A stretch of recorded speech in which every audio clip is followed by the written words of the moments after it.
तो बच्चों एक बार ब्रीफ रिकैप कर लेते हैं कि हम लोगों ने लास्ट क्लास में क्या क्या कंप्लीट किया था, then we will further continue our discussion. तो लास्ट क्लास में we were talking about the company that how it became the diwan. उन लोगों को 1765 में they got the diwani rights of Bengal, Bihar and Orissa. उसके बाद आप लोगों ने देखा कि कैसे कंडीशंस जो है, जो बंगाल की इकोनॉमी है वो धीरे धीरे खराब हो रही थी। It was in a deep crisis. Artisans जो है वो कंट्री साइड जा रहे थे, they were leaving their villages and also the peasants they were not able to pay the dues. तो इसी के बाद company decided to improve in the agriculture system. तो उसके बाद हम लोगों ने देखा 3 सेटलमेंट्स जो थे वो ब्रिटिश ने इंट्रोड्यूस किया इंडिया में। The first one was the permanent settlement here. Okay, हम लोगों ने परमानेंट सेटलमेंट के बारे में बात किया। So it was the settlement in which the terms was set between the British, the company and the zamindars. और ये जमींदार्स कौन थे? जो राजास और तालुकदार्स थे। And they had to collect the revenue from the peasants and give it to the company, right. और ये जो रेवेन्यू था वो परमानेंटली फिक्स किया गया था, मतलब ना उसे इंक्रीज किया जा सकता था ना डिक्रीज किया जा सकता था, राइट। तो बच्चों आज की क्लास में हम लोग देखते हैं what were the problems of the permanent settlement, और उसके बाद आगे और डिस्कशन करेंगे। So the permanent settlement however created the problems. Now आप लोग तो अब समझ चुके हो परमानेंट सेटलमेंट क्या था, between the zamindars and the company. और ये जमींदार्स थे राजास और तालुकदार्स, और पेजेंट से इनको कलेक्ट करना था revenue and they had to submit it to the और give it to the company. Okay, the company officials soon discovered that the zamindars were in fact not investing in the improvement of land. तो बच्चों ये ensure करने के लिए किया गया था ये परमानेंट सेटलमेंट की जो रेवेन्यूज है उससे जो कंपनी इंपोर्ट एक्सपोर्ट कर रहे हैं उसमें उनको प्रॉफिट होगा। और उसके बाद जो जमींदार जिनको इन्होंने अपॉइंट किया था for the collection of revenue, they would try to invest in the improvement of land. But इसका बिल्कुल उल्टा होने लगा। कंपनी ऑफिशियल्स ने देखा कि जमींदार जो है they were not acting much in improving the conditions of the land there. Okay, also zamindars found it difficult to pay the fixed revenue that was very high.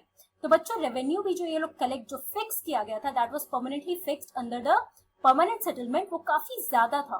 तो जमींदार्स के लिए भी काफी डिफिकल्ट हो गया था कि ये सारे रेवेन्यूज उनको पे करना था। उनके लिए भी, जमींदार्स के लिए भी it was not much more profitable.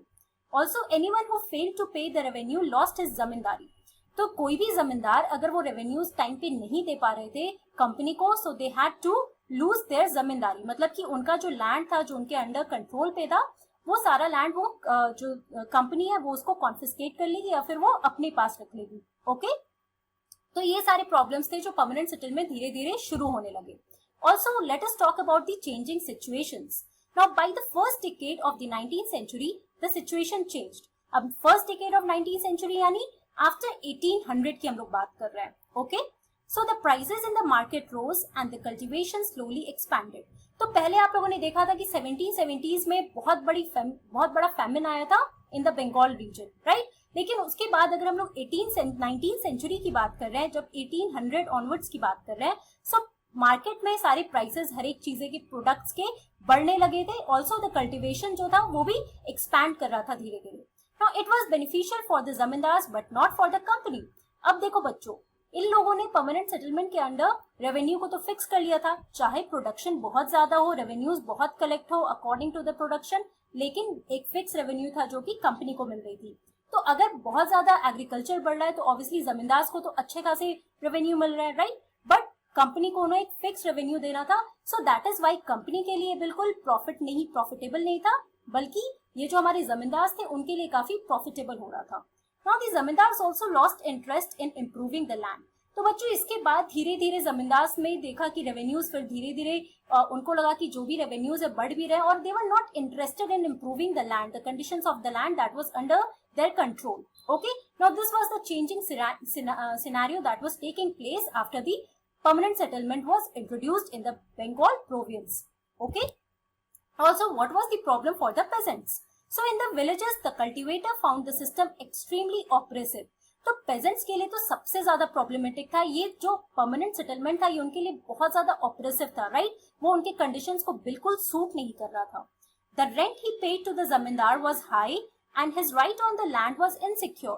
तो बच्चों लैंड जो था, पर्टिकुलर लैंड, वो जमींदार के अंडर होता था और उसी लैंड पे जो पेजेंट्स थे उनको कल्टीवेशन करना होता था और उनको रेंट भी पे करना होता था जमींदार को, राइट। तो जमींदार को जो भी रेंट पे कर रहे थे ये पेजेंट्स बहुत ज्यादा था ऑल्सो उनका जो राइट था लैंड पे वो बहुत insecure, it was not very secure for them, क्योंकि वो उनका लैंड नहीं हुआ करता था, उनका जो राइट्स था इनके लैंड पे वो पर्टिकुलरली पेजेंट्स का नहीं हुआ करता था। जब भी मन करता था जमींदार वो पेजेंट से वो लैंड छीन सकते थे। Okay, also when he failed to pay the rent, he was evicted from the land he had cultivated for generations.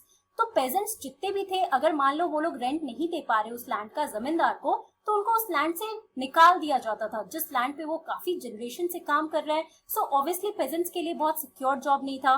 तो ये परमानेंट सेटलमेंट ये प्रॉब्लमेटिक सिचुएशन था पेजेंट्स के लिए भी एंड जमींदार्स के लिए भी। ओके, तो बच्चों ये सारी चीजें होने के बाद जब देखा गया कि permanent settlement was not that good for the whole society, जो इन लोगों ने सोचा था कि एग्रीकल्चर में इंप्रूवमेंट लाएंगे, कोई एक अच्छा असेसमेंट करने का, लैंड असेसमेंट करने का कोई प्रोसीजर नहीं था, एक रेवेन्यू फिक्स कर दिया गया था, बहुत ज्यादा कंपनी को भी प्रॉफिट नहीं हो रहा था, ना जमींदार को ना पेजेंट्स को।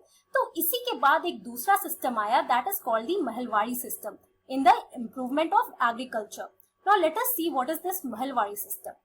So Mahilwari system was introduced by Holt Mackenzie in 1822. Again, remember the name and remember the date here.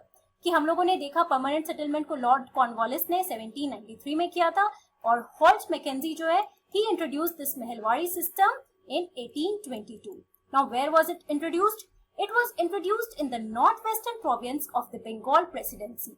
तो जैसे मैंने आपको बताया था कि 3 प्रेसिडेंसीज है हमारी जो मेन इंपॉर्टेंट थी administration of under the British Empire में। तो first one was Bengal, second one was Bombay and the third one was Madras.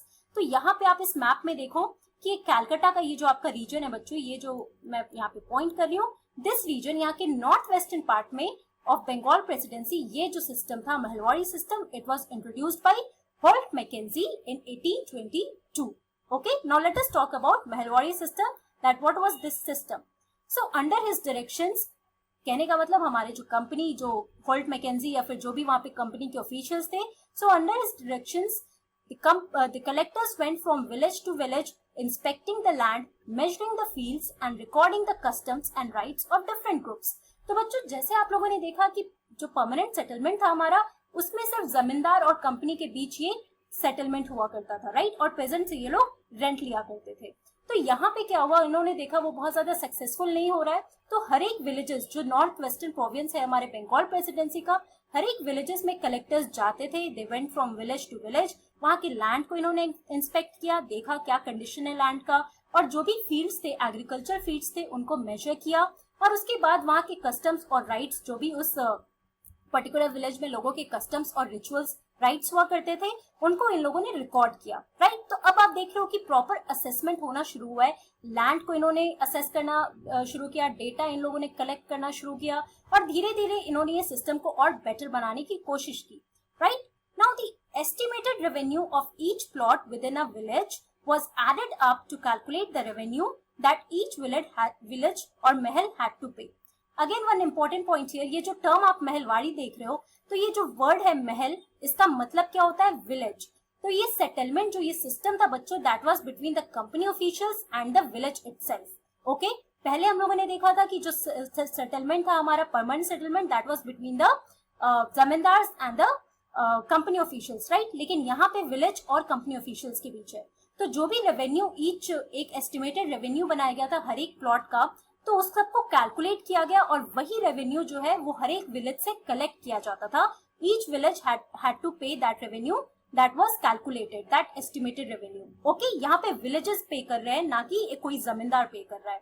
Okay, now this demand was to be revised periodically, not permanently fixed. Again different from the permanent settlement, कि वहां पे जो है बिल्कुल permanently revenue को fix किया गया था, लेकिन यहाँ पे जो रेवेन्यूज डिमांड थे इसको रिवाइज किया जाता था पीरियोडिकली, राइट। हर एक टाइम, थोड़े टाइम के बाद, time to time the revenue demands और the revenue was to be revised. Okay, the charge of collecting the revenue and paying it to the company was given to the village headman, not zamindars. तो यहाँ पे Mahalwari system में जो था, village से collect किया जा रहा था revenue, and the charge of collecting that revenue was given to the village headman and not the zamindars. Again one important point to know, and also to understand the difference between the permanent settlement and the Mahalwari system. Okay, तो ये basically आपका Mahalwari system था, that was the settlement between the company officials and the whole village, और यहाँ पे revenue जो collect किया जाता था वो पूरे विलेज से कलेक्ट किया जाता था after the proper assessment of the land और each plot of that village. Okay, और विलेज हेडमैन यहाँ पे रेवेन्यूज कलेक्ट करते थे, ना कि जमींदार। अब जो हमारा तीसरा सेटलमेंट है बच्चों, रैयतवाड़ी सेटलमेंट, ये हम देखते हैं कि ये कैसे डिफरेंट है बाकी दोनों सेटलमेंट से। Now ryotwari settlement was introduced by Thomas Munro and extended all over in South India। तो बच्चों ये जो हमारा रैयतवाड़ी सेटलमेंट है, it was introduced by Thomas Munro। Again, name is important here। and ये कहाँ पे इंट्रोड्यूस हुआ था? साउथ इंडिया में। जैसे हम लोग अभी दो सेटलमेंट्स की बात की, ये बंगाल प्रेसिडेंसी में आप लोगों ने देखा कि northern part of our country वहां पे इंट्रोड्यूस हो रहा था, लेकिन ये रैयतवाड़ी डिफरेंट था, that was introduced in the South India and it was introduced by Thomas Munro. This is the picture of Thomas Munro here. लेकिन उसके पहले रैयतवाड़ी जो थॉमस मुनरो ने इंट्रोड्यूस किया, उसके पहले it was tried on a small scale bye captain Alexander read in some of the areas that were taken over by the company after the wars with Tipu Sultan। आप लोगों ने टिपू सुल्तान के बारे में लास्ट चैप्टर में पढ़ा, he was the leader in Mysore, right? तो हम लोगों ने एंग्लो मैसूर वॉर में देखा था, he played a very important role, he was a very ferocious ruler, okay? बहुत ही ब्रेव रूलर थे हमारे इंडिया में, ओके? तो क्या हुआ था बच्चों कि जब थॉमस मुनरो ने रैयतवाड़ी सेटलमेंट लाया, उसके पहले कैप्टन अलेक्जेंडर रीड थे, उन्होंने कुछ एरियाज में ये सारे लैंड्स जो कंपनी ने लिया था after the war with Tipu Sultan, उस एरिया में इन्होंने एक ऑन अ स्मॉल स्केल ये रैयतवाड़ी सेटलमेंट को इंट्रोड्यूस किया था। Now let us talk about the Ryotwari settlement.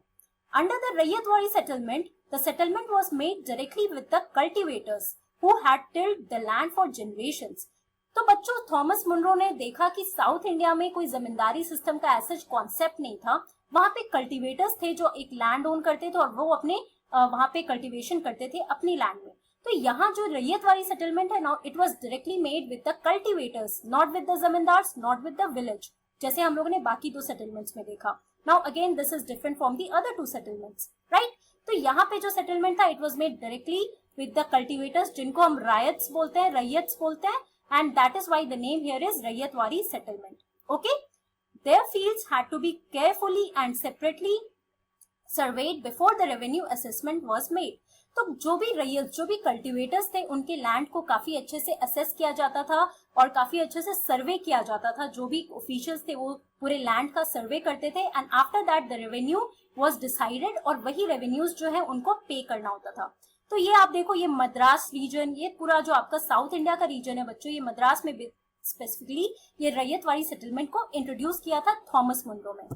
तो बच्चों क्या हुआ था कि driven by the desire to increase the income from land, revenue officials fix to high a revenue demand. तो रेवेन्यू डिमांड बहुत ही ज्यादा फिक्स कर दिया गया था। Peasants were unable to pay, riots fled the countryside and villages became deserted in many regions। तो pageants जो थे वो लोग पे नहीं कर पा रहे थे रेवेन्यूज, जो इतना हाई डिमांड हो गया था रेवेन्यू का। ऑल्सो जो रैयत्स थे वो लोग कंट्री साइड वो लोग भागने लगे और जो विलेजेस थे they became deserted in many regions. तो जितना भी था, आप तीनों सेटलमेंट देखो, बहुत ज्यादा सक्सेसफुल नहीं हो पाया था क्योंकि बहुत अच्छे से कलेक्शन नहीं हो रहा था। रेवेन्यूज जो थे बहुत ही ज्यादा डिमांड किए जा रहे थे बाय द कंपनी ऑफिशियल्स। तो इसका जो ब्रंट था ये that was on the peasants also, on the ryots, the cultivators and the villages, okay? तो बच्चों आज की क्लास में हम लोगों ने देखा problems of the permanent settlement, we talked about the Ryotwari settlement and then we talked about the Mehelwadi settlement, okay? In our next class we are going to start our new subtopic, that is crops for Europe. That's all for today. Thank you very much and have a nice day.